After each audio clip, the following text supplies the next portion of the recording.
And here we are, the next generation HP headset just got officially announced. The headset made in collaboration with Microsoft, Valve, and of course HP. I introduced it to you in the past, and I have to say that I mostly got it right, but just with a little exception.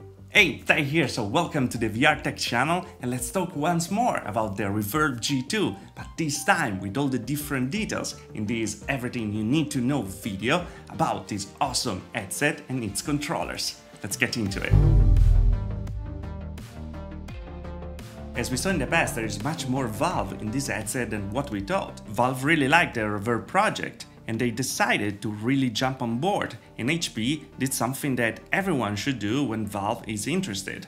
They gave them freedom to move and to change stuff, and that's exactly what they did. Let's start with the most important part of this headset, the thing that made the original Reverb such a top player, but at the same time created a lot of criticism. And of course, we're talking about the screens. As you might know from my past review, the first Reverb had a staggering resolution 2160 by 2160 each eye, one of the highest on the market, and one of the most pixel-dense panels thanks to their reduced size, but it was suffering from a prominent Mura and uneven distribution of the color, so looking at the screen was like looking through very dirty lenses. Well, this time they decided to go for a completely new panel, retaining though the amazing resolution of 2160 by 2160 each eye, but at the same time increasing the quality of the panel.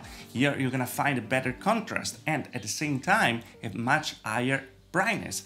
And they got rid, of course, of the Mura effect. The panel will still run at 90 Hz, so no crazy high refresh rate like the Valve Index. But at the same time, you're gonna be pleased with a much higher resolution and, of course, much better clarity, and that thanks to the next thing we have to talk about, the lenses. I told you that Valve was more involved than ever in this headset, and Valve itself decided to develop new lenses and, of course, the distortion profile with it, to make the visual more appealing to everyone with the experience they made with the Index.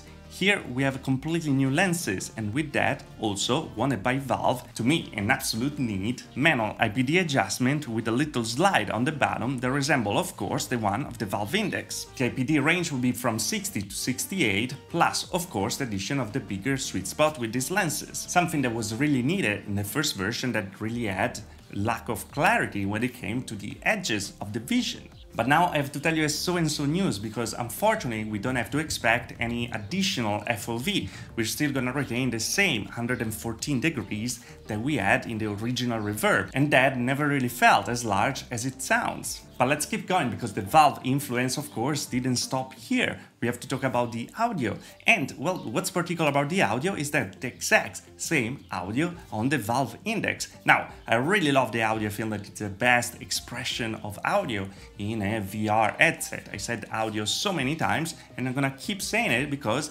it's freaking awesome. And here you're gonna find exactly the same drivers, exactly the same distance from your ears of 10 millimeters, and exactly the same hardware in general. So the idea is this: if you love the audio on the Index, well, you're gonna love the audio over here, because it's exactly the same. But if you think that the similarities ended here, well, you were really underestimating Valve. Because here we're gonna have the same face cushion style with a magnetic attachment, exactly like on the Valve Index. And the strap as well is very similar to the one on the Valve Index, with same material and double the padding of the one that we had on the original Reverb.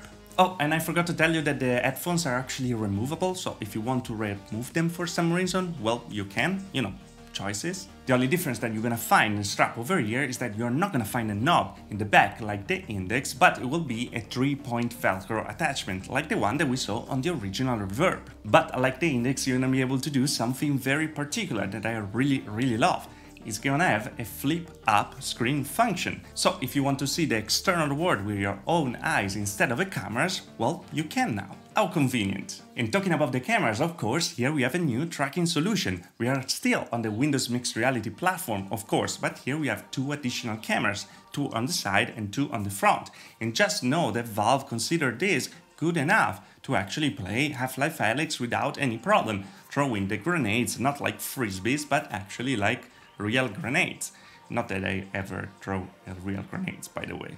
Those cameras, of course, are gonna be able to track your controllers better. Your new controllers, we already talked about them in the past video, but now those things got more interesting for two main reasons. One is that new design resembled the one of the Oculus Touch controllers that we really grew to love, with thumbstick, an A and B button, and they ditched the grip button to put an analogic button, so the game will be able to understand how much you are closing or opening your hands.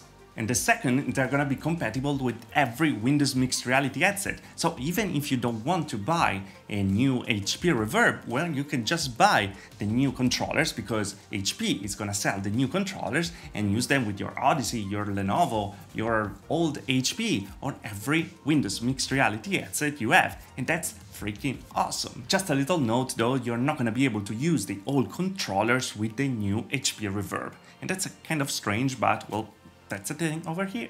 Now, talking about the software, I still use Windows Mixed Reality, so you're gonna need the bridge for Windows Mixed Reality to Steam to use the Steam VR games.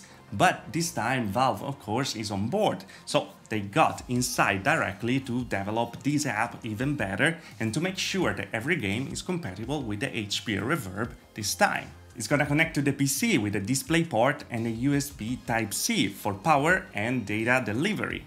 But don't worry if you don't have a Type-C on your computer, because HP is gonna put in the box also an adapter, a power brick, so you're gonna be able to give enough power to this headset, because these brighter screens really needs more power this time. Also, something that the previous HP VR headset owners are gonna cheer about is the fact that they finally ditched the little connection on the neck. So the cable is gonna be just 6 meters long, and there's not gonna be interruption, there's not gonna be a bulky part that really gets to your neck every single second. So very good news there as well. Now though, we have to talk about the price. That is gonna be a little embarrassing for me, because actually I went completely wrong in my prediction. You might know that I lost a little debate on pricing with VR headsets, and well, HP got me in a good way, because this headset is gonna be $599 instead of the $699 that I was predicting. And I think that is just an unbelievable price, because how well it seems to compare with the Valve Index that is almost double the price, and for this completely new redesign in controllers and of course in the headset itself, with still the highest resolution on the market pretty much.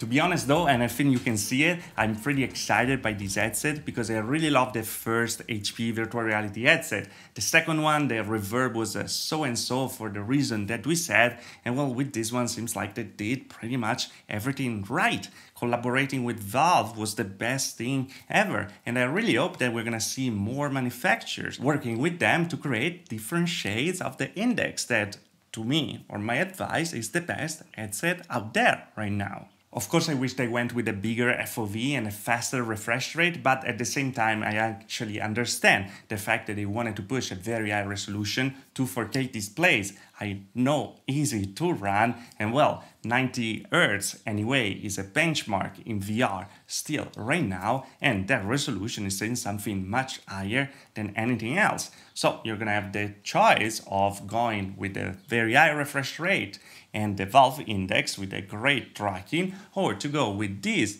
kind of version of the Valve Index from HP that sounds really awesome with a very high resolution and a little smaller FOV. And I think that it's just better to have the choice there. But I'm really interested to put my hands and my eyes on this headset to see if it really holds up to these amazing specs, and bring you, of course, my review in the future. That is gonna happen. So what do you think about it? Do you think that Valve created a big competition with themselves?